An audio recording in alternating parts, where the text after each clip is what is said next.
Дагы бир кутмандыңыздар менен урматтуу көрүүчүлөр, кайрадан эртең турганда сөз башында биз кесиптеш экөөбүз айтып кеттилик. Жагымдуу ыр жанды эргитет турабы? Туура.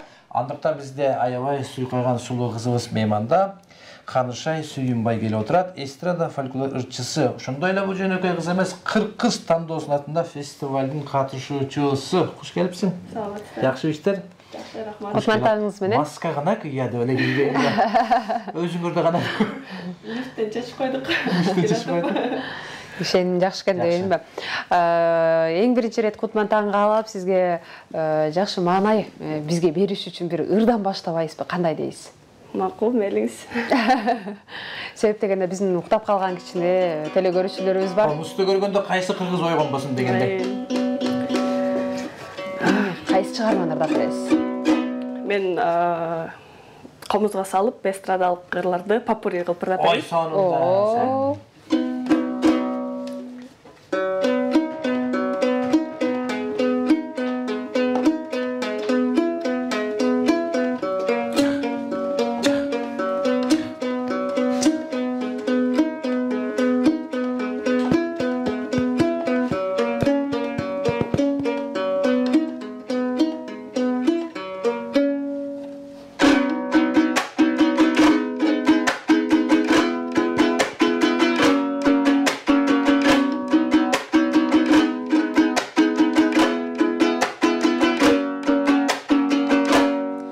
Möltürөгөн gözüңдөн, балдай ширин сөзүңдөн, байланамын мен сага, арбап алдың өзүңдү.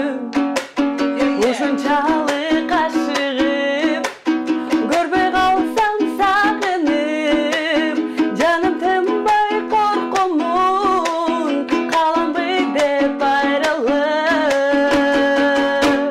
Suyum жалгыз seni gana, suyum güçtü жалгыз сагам. Sır çeçişip oturalı, suyu kolun beriçi mağa. Ezilemin suyup seni, suyu berim gütüm gelçi.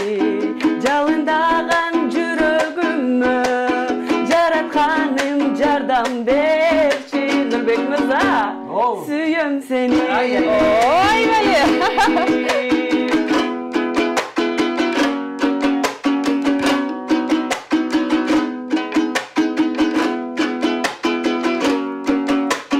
Canım suyup canday görgön jar eling, mаңдайыма күйүп турган шам элең. Sen bir bulbul butагында сайраган, sen bir мага көлөк көлө жар элең. Өткөн күндү sen эстедиңби? Жүрөгүмдү эзбедиңби sen? Көрбөй калсам seni. Сагынчу элем мен күтүп seni. Жалында өзүң, ортодо жайнап турду көзүң. От болду сезим, сырымды билбейсиң кеттиң. Жалында өзүң, ортодо жайнап турду көзүң. От болду сезим, сырымды билбейсиң кеттиң. Жылдар өтсүн арадан,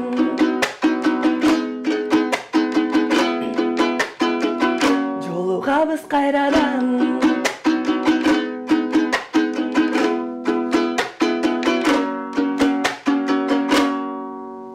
Ой бали деп туралар. Эң сонун Канышайдын комуз чертип атканын көрүп, ай ушунчалык эле оңойбу комуз чертиш дедим да, анткени ушундай жеңил тартат экен да, тим эле чыкылдарды.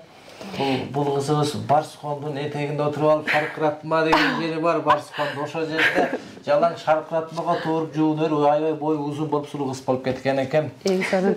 Канышай, айта кетсеңиз, ушу чыгармачылык жака кандай чогулуп келип калдыңыз? Канча жыл болду бул жактын жуурулушуп калганыңызга бул жака? Кичинекей кезимден эле негизи үй бүлөлүк ансамблыбыз бар. Апам төкмакын, жамакчы, өзү да аккордеон чертет, комуз чертет. Жаш кезинде актриса болуп да иштеген. Ошол апамдын өнөрү бизге өтүп, бүт эле үй бүлөдө баарысы эле ырдап мындай чыгармачыл адамбыз. Анан мындай профессионалдуу түрдө окуп алып кеткени жалгыз менмин да. Анан жаңы эле бүттүм окууну буюрса. Бир 6 жыл болуп калды. Ушундай бир аз мындай жакшыраак неметип атканымачы, киришип атканыма. Болбосо 5 жашымдан баштап эле ырдайм. Эң сонун. Бир Алмагүл эже көбүнчө ушул Манаста айтчу да. Төкмөлүк жак барбы сизде?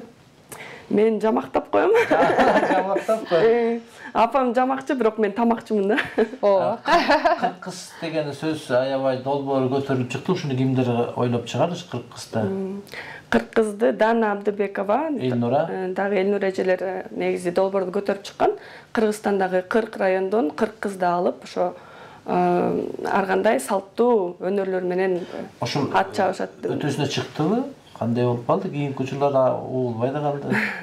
Ал негизи бир эле республикалык фестиваль болчу, бир эле жолу өткөрүлчү. Анан мен ал жака мындай эң фестиваль башталардын бир 2 күн калганда эле мындай бир кыздын ордуна эле замена болуп эле катышып калгам негизиненчи. Анан Көп нерсени үйрөндүңбү ал жерден? Үй тиккенди, буй сааганды? Жок, үй тиккенди эмес, биз жааттык. Жаатканды үйрөндүк. Камырды жууруп, кесме кескенди, колго кескенди үйрөндүк. Андан башка дагы өздөрүнүн кандай талантың болсо ошону көрсөтүү керек болчу. Анан такыр макияж жок, кирпик андай кирпик каш тырмактар жок талап болчу да. Ушундай өзүңдүн нукурак мындай сулуулугуңду көрсөтүү. Ошондо кандай болуп калдың деп билбейм. Сонун эле болуп калдым. Азамат. Буга чейин ошондо камыр жуураганды, уй сааганды билбейт белеңер? Жок, такыр жок. Ошол жактан үйрөндүңөр. Сонун долбоор болуп турганда. Турмушка чыксаң бат эле үйрөнмөксүң. Буйрса. Дагы айта кетсең ошондой чыгармачылык жакта буга чейин да же болбосо мындан кийинки дагы кандай пландарың болуп жатат? Же ушул азыркы карантин кичине буруп өзгөртүп койдубу? Жок, ушул 2020-жыл мага тескеринче аябай жакшы жылдардан болуп башталды. Чыгармачылык жылы болуп башталды. Анткени мен Нурлан Мамакеев аттуу продюсер менен иштешип баштадым. Бирок карантин көптөгөн эле биздин идеяларыбызга бир аз каршылык көрсөттү. Бирок биз 2 киностудия салып аткандыгына байланыштуу азыр мындай жумушка өзүбүз дагы мындай өтө киреше элекпиз да. Ошо ремонттору иштери бүтүп, мындай стройка жүрүп аткан маалы. Ошон үчүн бир аз токтоп турат азырынча, бирок көптөгөн идеялар бар. Эң сонун ийгилик. Карантин учурунда экзамендерге кандай кылып даярданат? Онлайн түрүндө экзамен тапшырдык. Мугалимдер уруксат берди да?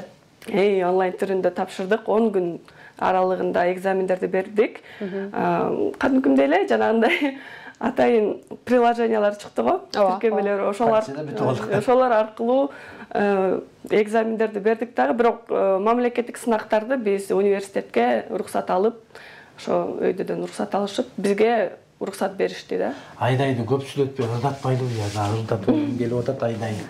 Канышайдыбы? Айдай дейбиз, айга окшошун. Азамат.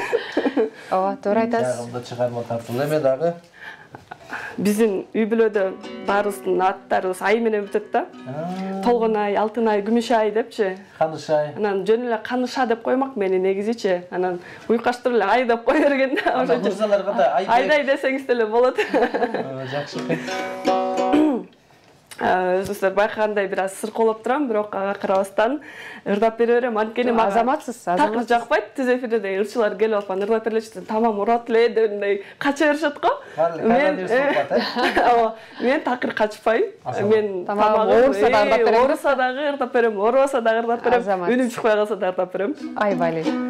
Жанагы Папурин эле улай. Алдыга, ошону эле улап ырдап кетейин.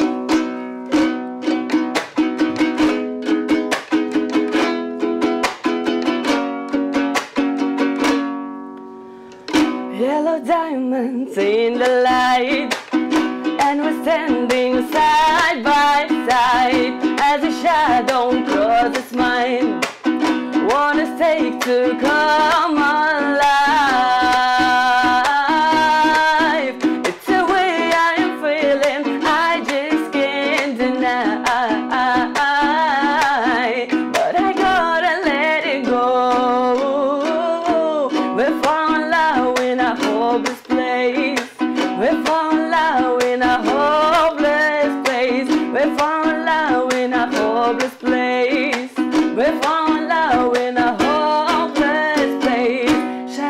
light through an open door.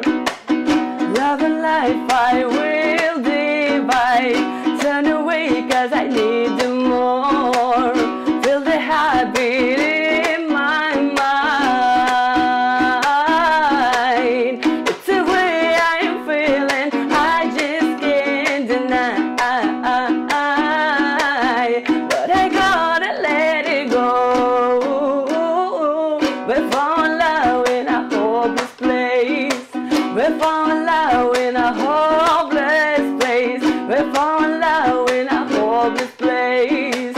We fall in love in a hopeless place. Солнце светит и растет трава, но тебе она не нужна. Все не так и все не то, когда твоя девушка больна. Когда твоя девушка больна. Когда больна. Ойбай. Кандай сону не? Өлбай куш комусту ар кандай эмеге салса болот. Муну жакында кыргыздар скрипкада кылып чыкпаса болду. Бул багытта кандай шагыл таңдап калдыңыз? Азыр башка минорный аккордтордон тартып берем. Бул багытта кандай чалып таңдап калдыңыз? Ушундай попури кылалы деп кимден идея келди бул? Мен ошо биринчи окууга тапшырган жылы жатаканада жашачумун. Жатаканада бизден улуу курстар ушундай аккордтор менен чертип ырдашат экен. Көп ырларды салып анан кийин ошондо жана бир 5-6 жыл мурун комузга деген кызыгуу такыр жок болуп кеткен да жаштардачы. Гитара. Гитарадай кылып, англис жырларды салып, мындай современный бир ушундай кылгандан кийин кызыгуулар пайда боло баштады да. Анан ошо мен дагы кызыгып, биринчи үйрөнүп, анан чертип ушундай. Кээ илимпоздор, чоң комузчулардан кээде сөз кайрып калышпайбы? Буну неге мындай куудултунар курбан алып аткандай комузду издоставение кылып атасың? Бир жолу Санжира радиосу уюштурган сынакка катышып, ушундай гитара кылып ырдап берсем, чоң комузчу байкебиз айтты эле, комузду комуздай чертиш керек, бул Кыргыздын улуттук аспабы болгондон кийин мындай башканы салбагыла деп. Анан мен айткам, мен бул нерсе менен комуздун универсалдуулугун көрсөткүм келди. Башка комуз бардыгын келтире алат деген мааниде. Ар нерсе өз убакыты менен туура. Бул дагы жакшы жөрөлгө. Мундагы кийин башка мамлекет тили суктанып караш керек. Муну менен попури гитара кылып колдонсо болот турбайбы депчи. Жакшы, ийгилик каалайлы. Буга чейин дагы канча чыгармаңар бар эле?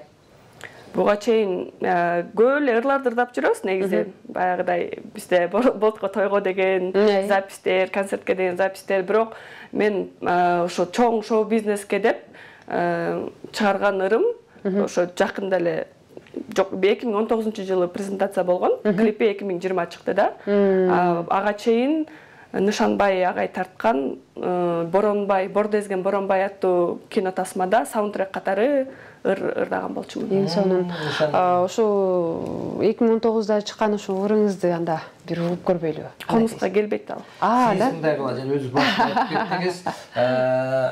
Мажор, минорду айтып калбадыңызбы? Балким чиң-чиңжики жок эле. Жашынакы кыргыздын ырларынан ырдап берсин. Ошентип элечи. Ошентип элечи. Комузу, ушунча комуз келгенден кийин. Кайрыгы менен угалчы.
сезбей қалсам мен сені.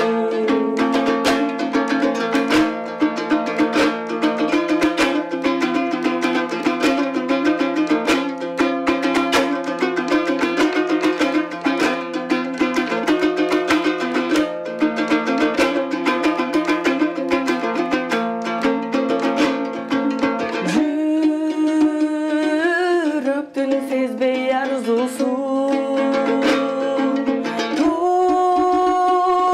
тұрмыштың баспай ашусын.